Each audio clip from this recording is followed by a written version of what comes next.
Welcome to Lookouts and Waterfalls in the Blue Mountains, Episode 10, Let Our Videos Be Your Guide. In this episode, we drive back to Wentworth Falls to visit more lookouts and a waterfall.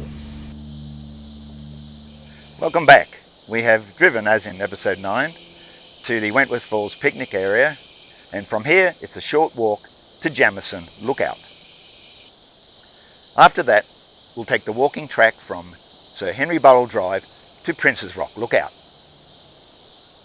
From there we'll walk to Upper Wentworth Falls via the underpass track. Then over to Arched Cave, which was once called Eagle Cave, at the top of the Grand Stairway. So stay with us as we are only 30 metres from the Jameson Lookout platform. Okay, let's go. This is the road we took to get to the Wentworth Falls picnic area. We followed the M4 motorway from Sydney onto the Great Western Highway. We'll turn off to the left into Falls Road, 39.4 kilometres from the bridge over the Nepean River. If your vehicle has a trip meter, set it to 0 as you exit onto Falls Road.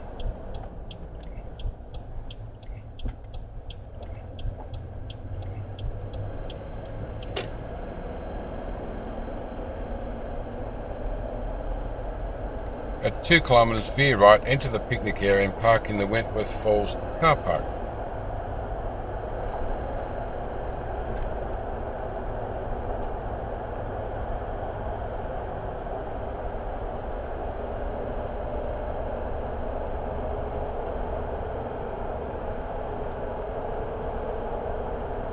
From the car park, walk south about 30 metres down Sir Henry Burrell Road footpath to Jameson Lookout.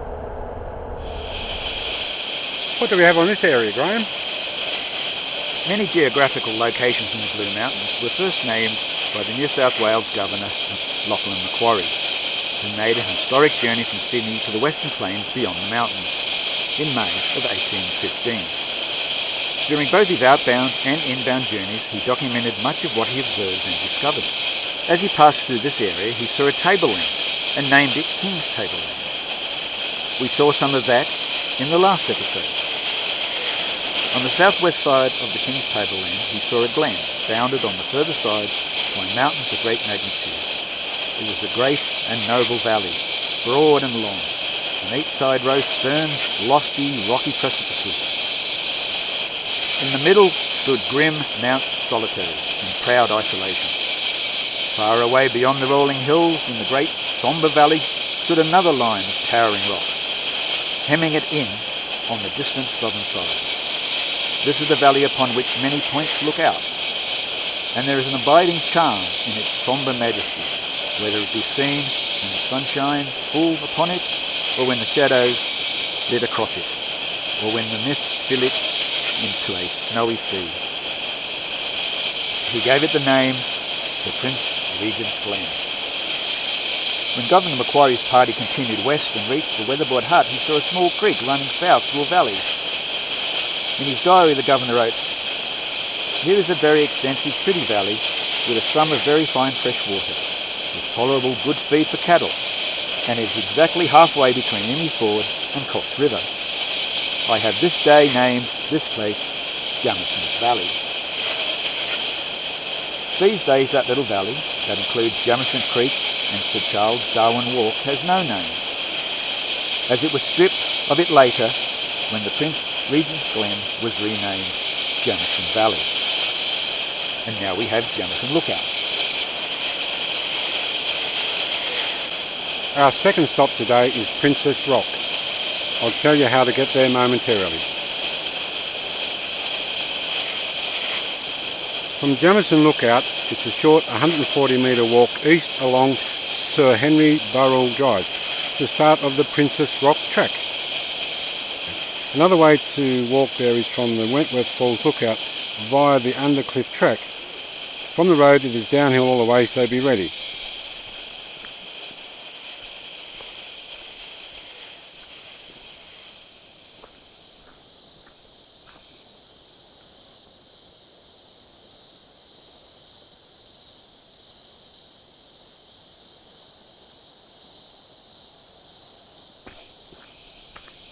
I believe this is the side track to Wentworth Falls Lookout.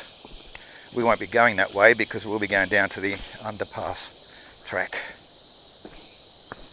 Keep right at the side path to Wentworth Falls Lookout, unless you are coming from there, then turn left.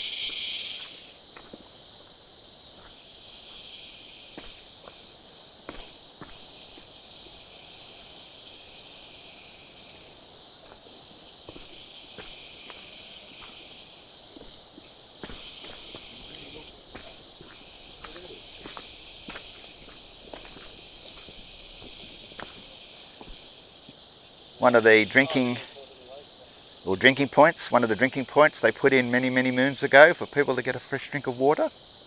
Unfortunately, there's no water in it. And some nice person threw a giant boulder in there. Water used to seep in there, and then it used to come out this hole here.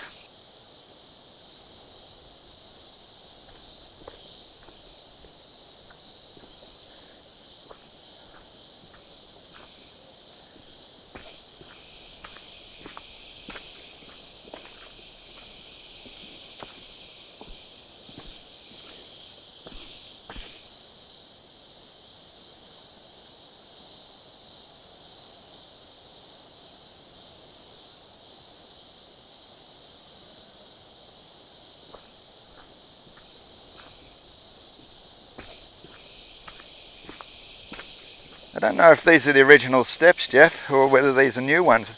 Ah. It's a bit hard to tell with rock. Keep straight ahead at the Undercliff track turn-off to reach the lookout roughly 260 metres from the road. Walking and driving directions can be found at the end of this episode. This is the turn-off to the Undercliff track. So we've got to come back up and down there.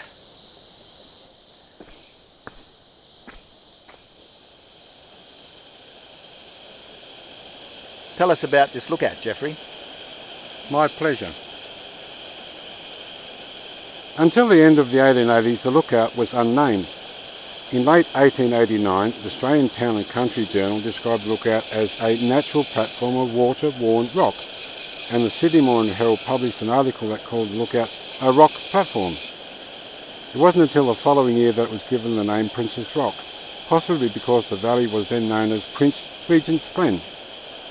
Princess Rock was named after Prince Alfred Ernest Albert, Duke of Edinburgh from 1844 to 1900, who visited the area on the 31st of January 1868. By 1890, everyone interested were talking about Princess Rock. The Sydney Evening News noted visitors were making their way to the Wentworth Falls, then to Princess Rock, Weeping Rock and Eagle Cave.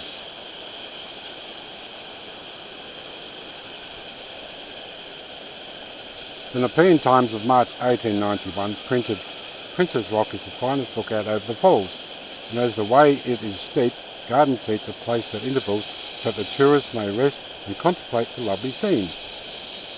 Here solitude reigns supreme, the only sounds heard being the noise of rushing water in the distance and the sighing of the breeze through the treetops."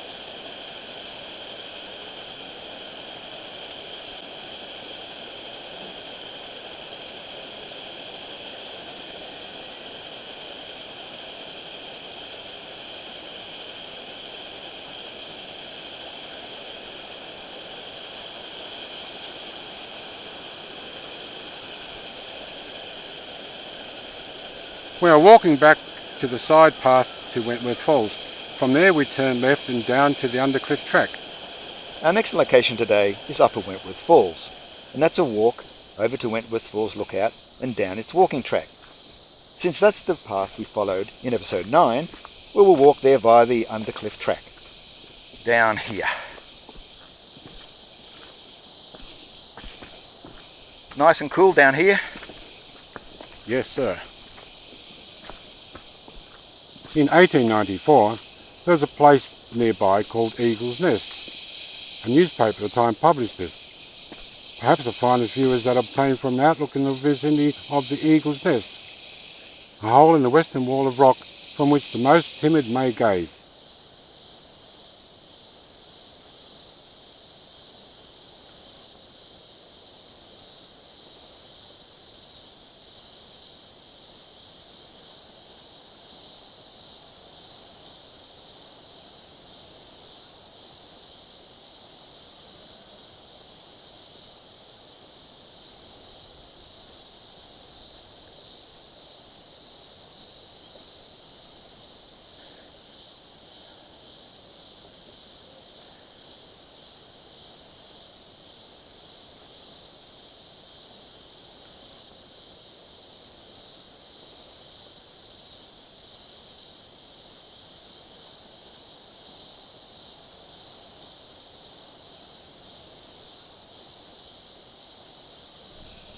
There's a little something in the Undercliff Walk.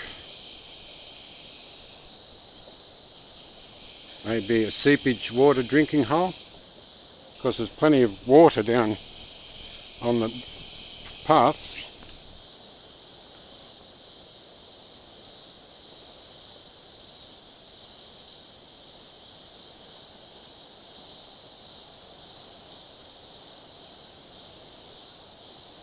Eagle's Nest has long been forgotten, but I've now discovered that it was a lookout located beneath the Princess Rock on the Undercliff track. And see if we can locate Eagle's Nest.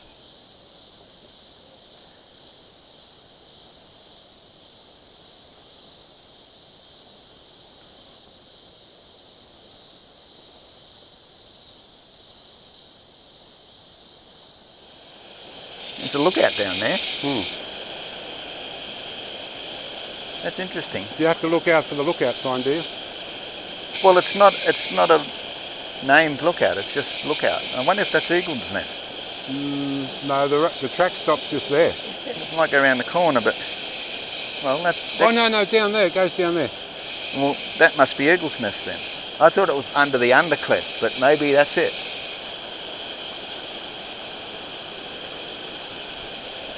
It is probably relevant to say that the lead up to and during World War II, Eagle's Nest became well known as Hitler's hideout. Maybe that was why the name was dropped.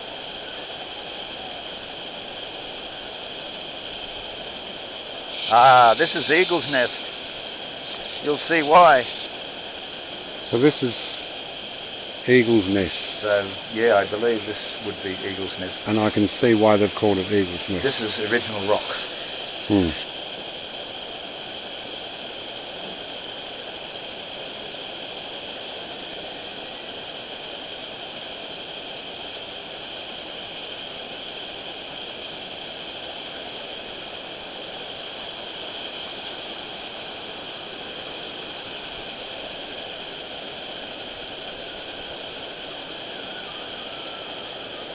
Tell you, you're right on the edge here.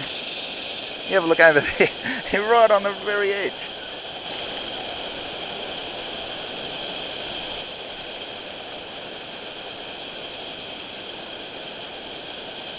Following the Undercliff track, we will cross the Fletcher's Lookout side path, turn right and down past the Queen's Cascade to the top of Wentworth Falls. From the car park to Wentworth Falls via Princess Rock, the distance is 1.2 kilometres. From the car via Wentworth Falls Lookout, it's 850 metres, and if you're walking from the railway station via Darwin's Walk, it is 2.8 kilometres. All directions can be found at the end of this episode. What have we got on this fall, Graham?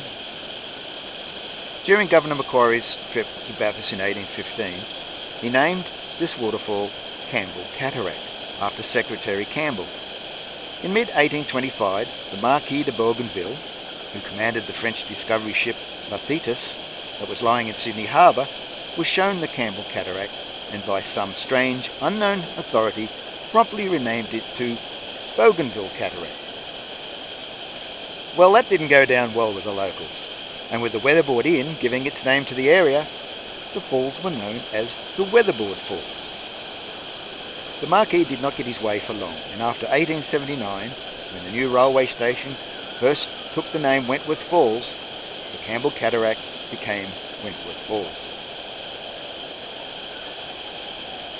Oh, this is cute, isn't it? Watch your head. Yeah. Connected with this wonderful place, there is a legend about the inhumanity of the keeper of a shanty near the precipice. It goes something like this.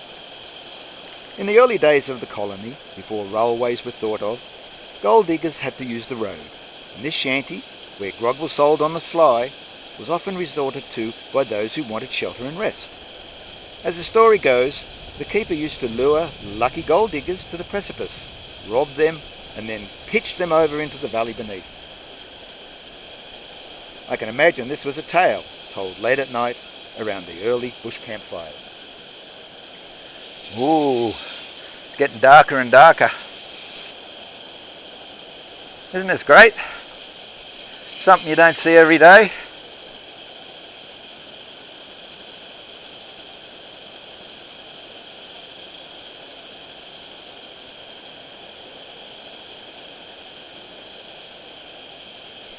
Woo.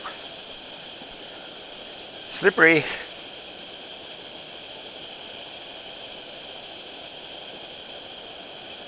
Now here's the intersection of the Wentworth Falls Lookout Trail to Fletcher's Lookout, where we were in the last episode.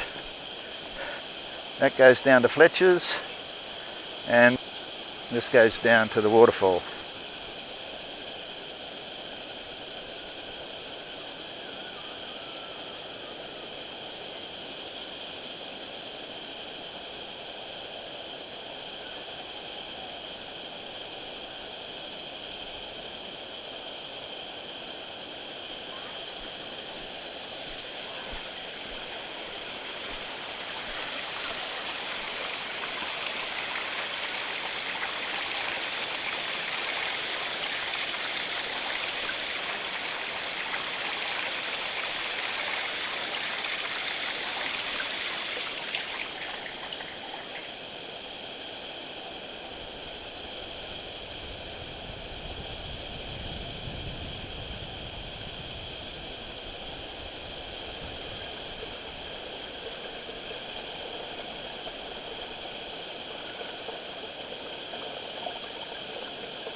Our last location today is the Arched Cave, and that's 50 metres from the falls, further down the National Pass walking track at the start of the Grand Stairway.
You can see Fletcher's up there. No, you just mentioned Fletcher's. Fletcher's is up there. Right, okay, good. And good. Eagles is over there. And the waterfall is there.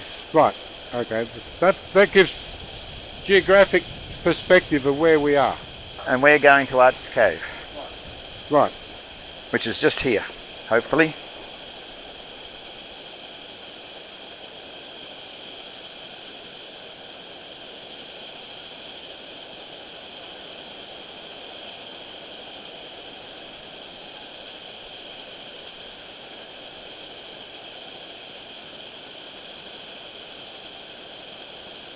Well, I believe this is the start of the grand stairway.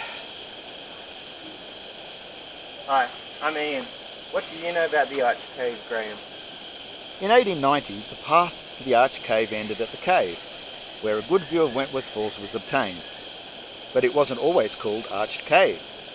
Historically, it was first named Oxley's Grotto by Governor Macquarie in 1815, but later it became known as Rock Archway, then eventually Arched Cave. A description in the St George Call newspaper of 1905 reads, "It is when crossing the secured timber plank which serves as a footbridge across the Jamison Creek and mounting the hillside on which Rocket Point and the Arch Cave are situated that a full view of the gorge is seen. It is here that the valley is deepest and the rocks most abrupt in the whole mountain range. One stands almost upon the rim of a huge natural basin with precipitous rocks scarred by the rains of ages and reddened with ironstone stains on either side." Look at the galahs down there. Yeah. Cockatoos, sorry. There's a million of them. Noisy beggars.